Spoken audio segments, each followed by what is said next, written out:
Hello, and welcome to another iDaph Events podcast. I'm Amy Silvers, Administrative Coordinator, and I have with me today Daphne Kirkwood, our owner and race director. Hey, everybody. We're glad to have you with us today. Today, we're going to talk about the Asheville Triathlon happening on Sunday, July 16th. And I'm really excited to see this again. Last year was my first time ever seeing a triathlon, and it just amazed me. So I'm looking forward to seeing it again this year. Yeah, this race is such a staple in Asheville. When I used to race all the time, this was one that I participated in. And so I'm grateful that it's been around and that it continues to happen. It's great. It's a great race for every single ability. We have people who've never done a tri before. We have the veterans come out year after year and duke it out, and competitive athletes too. So there's a good mix of people. It has a great local vibe, lots of camaraderie, a great energy. So if you're signed up, you're in for quite the treat. And Asheville School, they always do such a great job sending a group come out from Asheville School. They have so much energy that they bring forth, and they're such a huge supporter of this event. So we want to thank them too. Yes, I always love to see them. They always bring such energy, like you say, and enthusiasm. It's exciting to watch them. Yes, it is.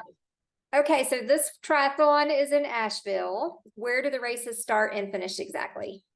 Yeah, so I'm showing my screen. Can you see that, Amy? I can see it.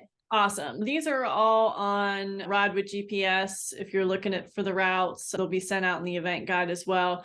This is Asheville Recreation Park. This is what it looks like, and we'll go into more details on that in just a little bit, but it's off of Azalea Road. The nature center's up here.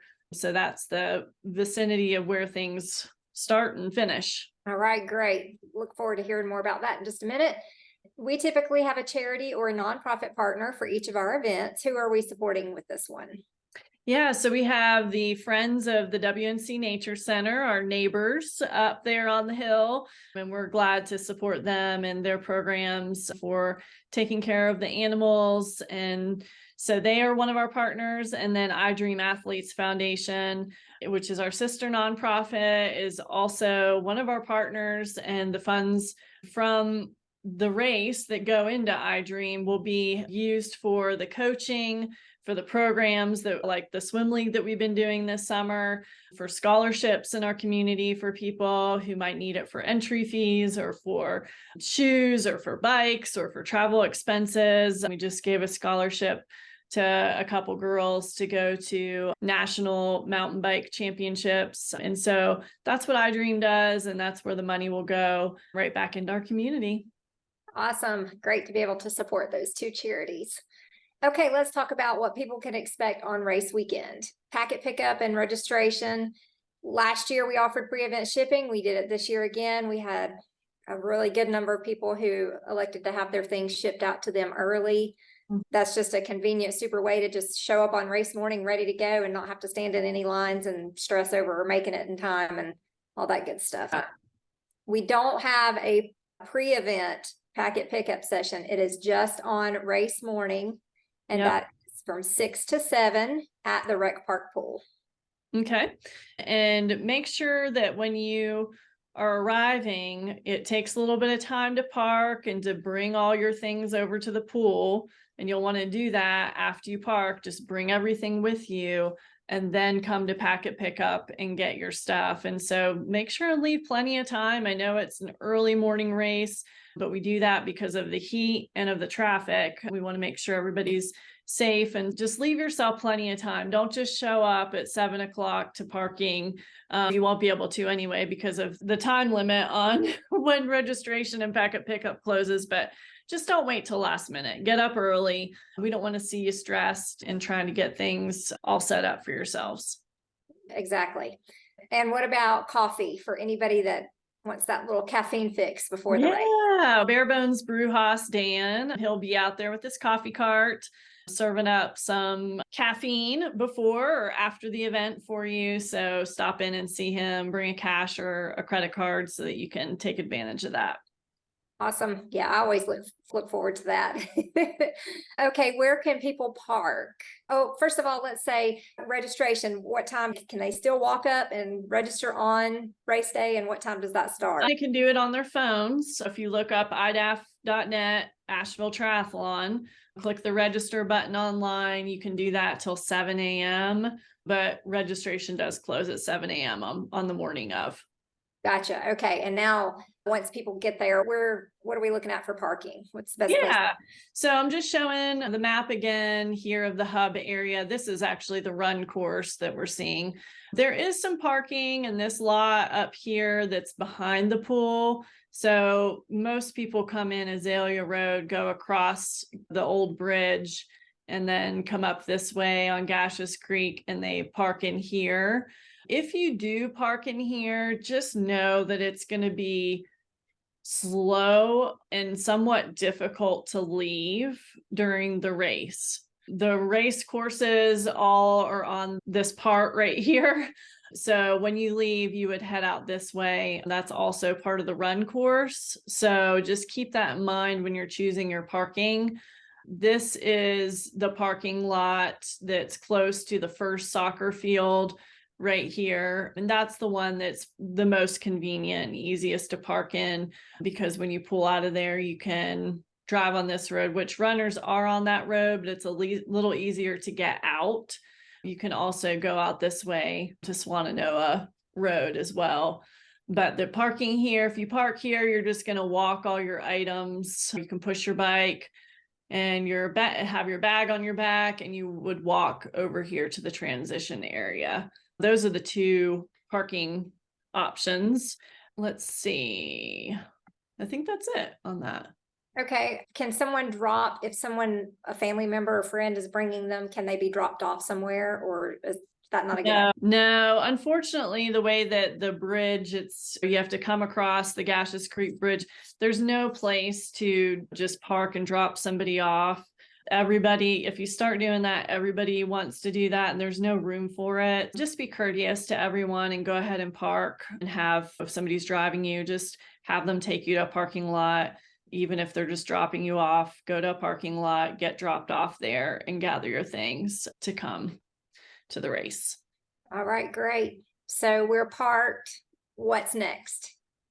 Next is get your stuff at Packet Pickup if you didn't have your stuff shipped, which we just talked about. There is no body marking in a lot of triathlons. You'll get your numbers on your arms and your legs. We don't do that for this event.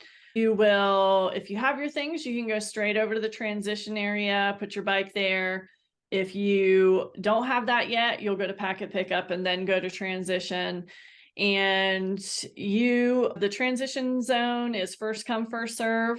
And so about 8 to 9 bikes per rack, and you will put them zigzag on the bike rack. And then there's also motion makers will be there on site if you need somebody to run through your gears or check something on your bike.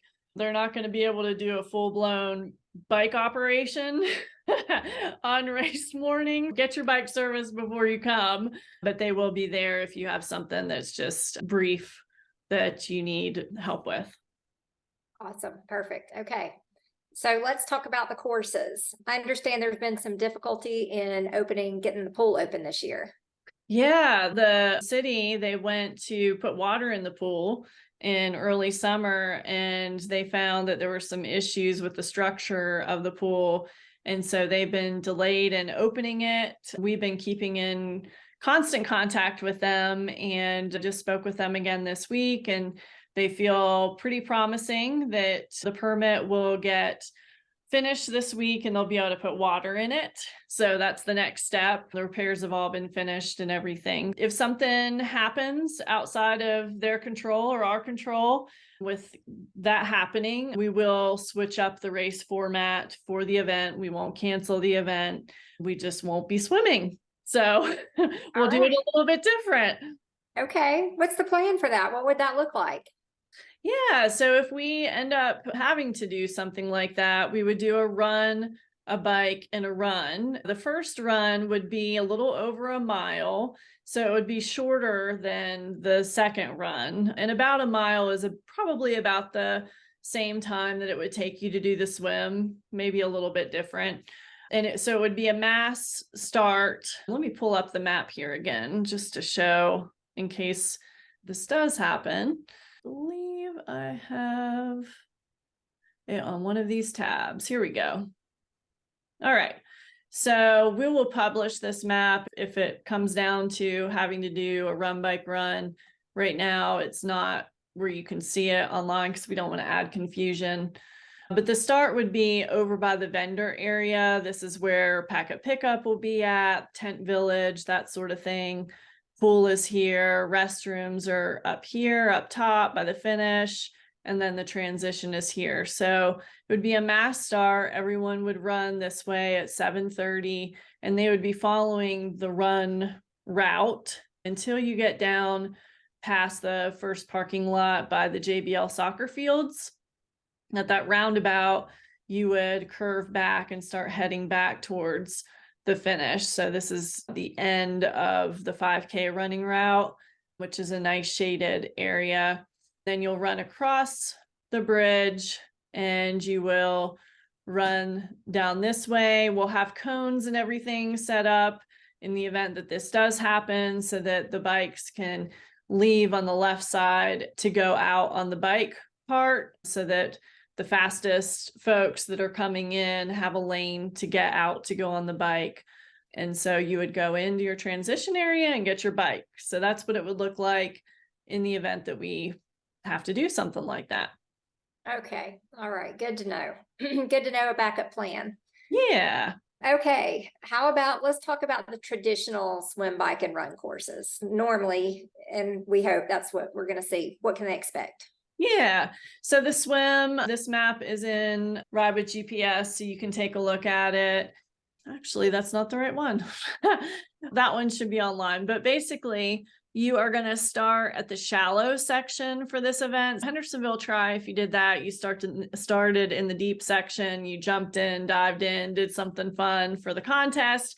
For this race, everybody runs through that shallow section and heads down that first lane to the deep section under the ropes, and then back and forth through the pool. And the last lane, you end up down here at this end of the pool. And you pop out, you can hop up on the side or take the ladder, and you run down the pool edge, hop down. There's a little bit of a jump there, so be mindful of that.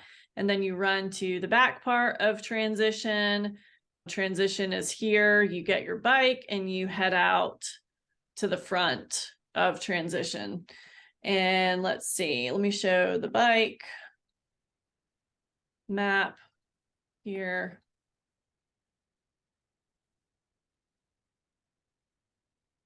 So this, again, just to orient you, there's the pool. You've come through the back of transition. Here is where you get your bike, and then you're going to head out straight ahead here, past the soccer fields, the JBL soccer fields. And this is also part of the run course later as well. Go past the dog park. This is all Swannanoa River Road. It's a mouthful. And then past mile 2, you're going to take a left on Tunnel Road and a quick right, and there will be police assisting, helping you across to do that. This lower grassy branch road is your first hill. It is a little stinker. You want to know where the stinkers are, I'll tell you. Yeah, we need to know the stinker hills. That's one of them. And you climb up that, and then you will take a right here before mile 4. And all of this will be marked with paint on the road and signs as well. So you don't have to try to remember this. However, I do suggest for this course, because none of it's on the Greenway, I do suggest if you haven't done it, that you drive it ahead of time this week, this weekend. I would suggest that you do that just to be familiar. It is curvy and hilly. It has a nice flow to it, but I think that it would be helpful if you saw it. All right, so then you would take a left. This is Riceville Road. which passes by North Carolina Outward Bound School, if you're familiar with that area. And you just keep on trucking along. This is a sharp curve right here around where the fire department is at, the Riceville Fire Department. You keep on going. This is all really beautiful area, scenic and interesting. And then you will get to dollar stores over here, Parkway Crossing apartment homes. This is Tunnel Road again. You're going to take a quick right, and that first left at the traffic light will take you back down to Azalea Road, where you'll cross Gaseous Creek, and then you take your bike and you head back into Transition and drop your bike off. Let me see if I can find our run one. Here we go. So you'll exit Transition from the back, and you will run up the hill, and you will run along the soccer fields out to the Blue Ridge Parkway Bridge overpass that's above you. And right beyond that is where there will be a water station and the turnaround. Gotcha. And you turn around there, you go back past the dog park, and I would suggest you stay on the right side of the road going out and back. Just flow with traffic when you're running. And then at this roundabout, you will take this nice little side road here back across Gaseous Creek Bridge, and then up above where the vendor tent area, where the bathrooms are, that's where the finish line is. Gotcha. Okay. All right. Easy peasy, right? Easy peasy. Okay. Are the courses closed to traffic? No. Okay. Nope. And they're typically, they do have soccer happenings on race morning on Sunday. And so just be aware, be mindful of that. It's up to you to pay attention to the traffic signs and the cars and that sort of thing. Don't be just hanging out in the middle of the road. It's important that you're attentive. Yes. And on that note, Yes. you and I both love to run with music, but might not be a good idea for this event. No, and actually we get our own insurance. We don't sanction this event through USA Triathlon organization for a variety of different reasons. But one of those rules that USAT has for triathlons is no headphones. And for this event with traffic, and I know at Hendersonville, we're more lenient because you're on a greenway. For this one, you're not. And so I would highly suggest and ask that you not wear headphones for this event. Okay, great. All right. So we want to pay special attention to the route markings. You said bike was pink and run is yellow. Yep. And you said we need to not pay attention to the person in front of you because they might be making the right turns and correct. Yes. Okay. Yes. Don't be like a sheep. No sheep at this race. All right. Pay attention. Yes, definitely. Know the route, know which way you're supposed to go. Don't follow the person in front of you. Okay, got it. How about restrooms? I think you mentioned it briefly. They're up top at the rec park. Yes, they are. They're up above like the vendor village area, and there'll be a couple porta-johns there. They'll have regular restrooms open, but the pool, there's also some restrooms too. Okay, awesome. For the Hendersonville Tri, I know that some people chose to leave shoes under, I think it was under one of the shelters or pavilions, so they could run with them to Transition. Do they need to do that for Asheville Tri? No, it's so close. The swim and Transition for this event are much closer together than they are at the Hendersonville Tri. So I would say no. I've seen some people slip on shoes, but really it's just such a short distance. You should be fine. The other thing is too, you definitely don't want to leave anything in the pool, because as soon as everybody gets out, they lock the pool gates and your stuff is locked in there. And I don't think they open again. I don't know what their hours are this year, but I think last year it was like noon on Sunday. I did see people having to come back at noon to get things out of the pool that they had left in there. So just don't do that.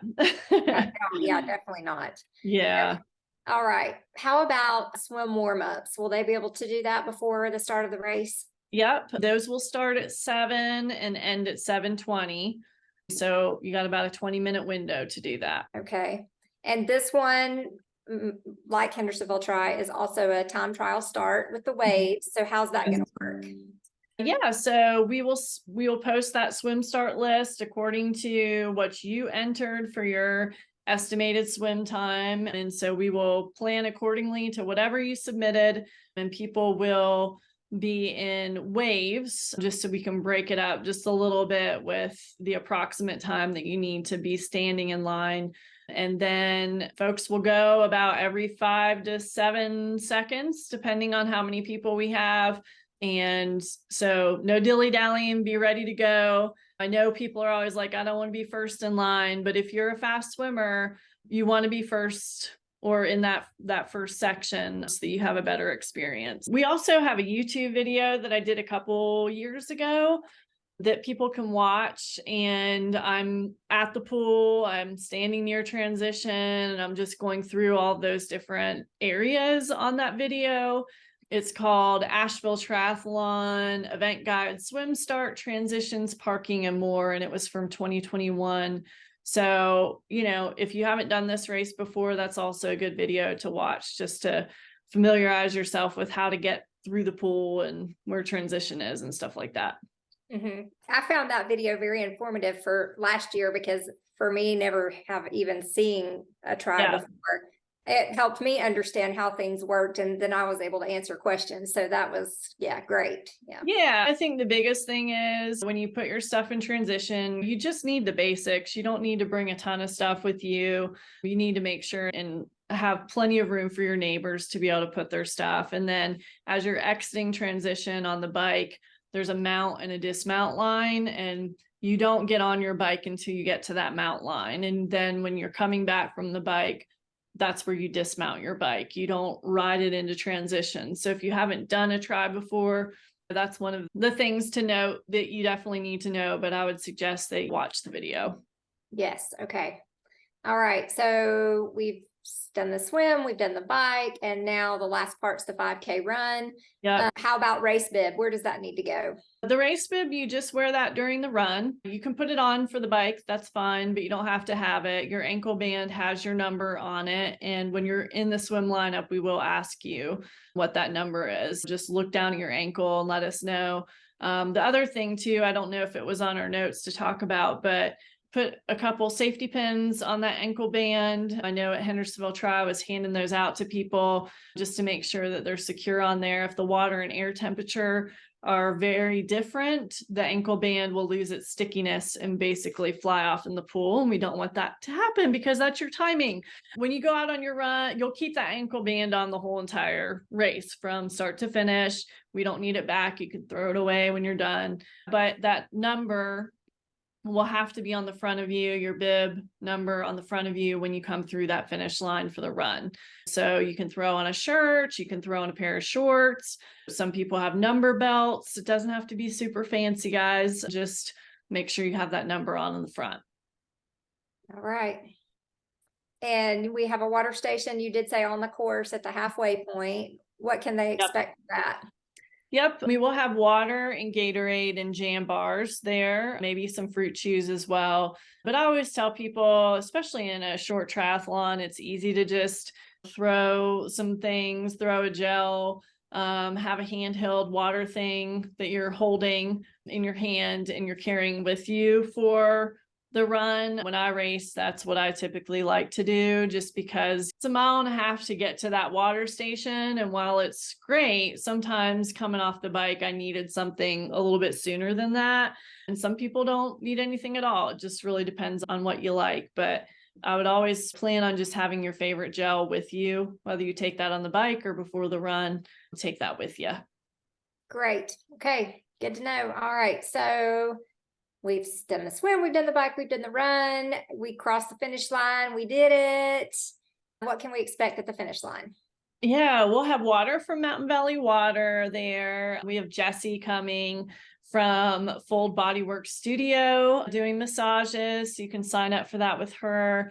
And then we're so excited. We have gourmet popsicles, Frios, coming to this event, and who does not want a popsicle when they finish this triathlon? It's like perfect. Bring some cash or a card. We would love to have them come back if you guys like them and like them being there. So support them, get some popsicles from them and enjoy that. And then we also have Jay Hanvis, who's been leading a lot of our tri-local duo community trainings. He's also a multi-sport coach. He'll be there afterwards. And so if you want to talk to him about stepping up your triathlon game for future, he is such a wonderful guy. If you haven't met him yet, definitely stop and chat with him too. Great. Sounds like there's going to be lots to do. Okay. Results and awards. Do we have an award ceremony? And where can we find results? Yeah, results are always at iDaph.net. If you go to Asheville Triathlon, you can scroll there and you'll just see a results tab. They'll also be on our homepage. They're at Race Roster where you signed up for the event. And so we will do an award ceremony for just our overall winners at 10 a.m. And then after that award ceremony, age group folks can go to the merchandise tent and pick up their awards. We won't have an award ceremony for the age group categories. If you're not able to hang out for the awards, you can pick those up the following week, starting on Tuesday after 3 o'clock at Fleet Feet, which is in Biltmore Park, Town Square, or you can pay to have yours shipped to you as well. So those are your options. Yes. And we have some pretty cool new awards this year for winners. Yeah, we've got some Asheville Triathlon pint glasses, which the pint glasses this year at the events that we've had them have been such a hit. I know the Hendersonville Triathlon turned out just awesome. And then overall folks will also get a gift certificate from Fleet Feet. It's great. Great. Yay. And we're doing tri-local duo medals. Yeah. Those who completed both triathlons, 2 triathlons in a month. That's pretty amazing. It is amazing. And this medal, I think, seals not only an accomplishment for people, but hopefully folks will just have such a sense of pride as they see that hanging on their wall or in their rearview mirror or wherever they end up placing it, because it is, oh, there it is. It's so sparkly. It's such a great accomplishment. And we had 75 people that are going to complete this at the Asheville Tri, which is just amazing. Yes. Yeah. And we'll do that medal ceremony at 10 a.m. when we do the overall awards. We want to get a nice group photo as well. So we're not going to hand those out early. So if you're getting one of those, please plan to stick around till we do that award ceremony. Yay. Yeah, that's quite the accomplishment. That definitely deserves to be recognized. Okay. And I hear we're doing a photo contest again this year. Yes. It was such a hit last year with the Run Strike a Pose photo contest across that beautiful bridge. And so come up with something silly and fun and we will vote and we will have you guys vote, and whoever wins gets a free entry to next year's Asheville Tri. So there's a lot at stake. Besides bragging rights, you also get an entry. So be thinking about what you want to do. We had some quite creative ones last year too. Flips, cartwheels. Oh yeah. Jumps. Yeah. Yes. We had rock, paper, scissors. That was a memorable one. Yeah. I can't wait to see what they bring this year. Yeah. Okay. We have the interactive event guide that folks can look for that will have the maps, the cue sheets, all the need to know race day information. What else can you think of that they might need to know or should look at to be prepared? Yeah, I would say the things that stand out the most to me are the YouTube video discussing the transitions and what that looks like, staying on the side of the road when you're racing, whether you're biking or running, not taking up the whole road, be familiar with the routes, pre-ride them, pre-run them, pre-drive them, just so you're familiar. I think that those are the top things that I would suggest. All right. And we mentioned it briefly about not following someone else because of the time trial start. Don't be a sheep, right? Don't be a sheep. Okay. How about a photographer? We have somebody out there on the course. Yep, we'll have Allison, we'll be taking the run photo contest photos, and then we'll have another photographer out there taking some pics too. And we try to take as many as we possibly can, and beautiful photos that you can enjoy forever. Unfortunately, we can't promise that everybody's going to have one. That's just the way that it goes when we're moving and shifting positions during the race. So if you want a guaranteed race photo, have a friend come with you to get that for you so that you have that forever. And then we do a lot of resharing on Instagram while the race is happening and afterwards. So if you're not already following us at iDaph events, do that. And then also we're using hashtag AVL Triathlon or Asheville spelled out triathlon. So you can use those hashtags, and then we can reshare those too if you don't tag us. Yes. Great. Awesome. Okay. We've mentioned several of our sponsors as we've gone through. Who else do we need to thank for the support, for the supporting the Asheville Tri? Yeah, Asheville School, like I mentioned, couldn't do it without them. Asheville Videography. You have the coffee from Bare Bones, Fleet Feet, Friends of the Nature Center, Frios Gourmet Pops, Jam Bar, we mentioned them. Jaybird's awesome. He'll be out there with his coaching and chat with you guys. Motion Makers, Mountain Valley Water, the Fold Bodywork Studio, Wrong Way Campground. If you need a place to stay, that's a great option in the River Arts District, not too far away. So yeah, I think that's it. Okay. All right. Anything else you can think of? I can't. I think we covered everything that's important, and we just can't wait to see everybody again. Yes. All right. Great. Fantastic. So thank you for joining us on today's podcast, and we are excited and looking forward to seeing everybody at the Asheville Triathlon on Sunday, July 16th. Thanks, everybody. See you soon. Thank you.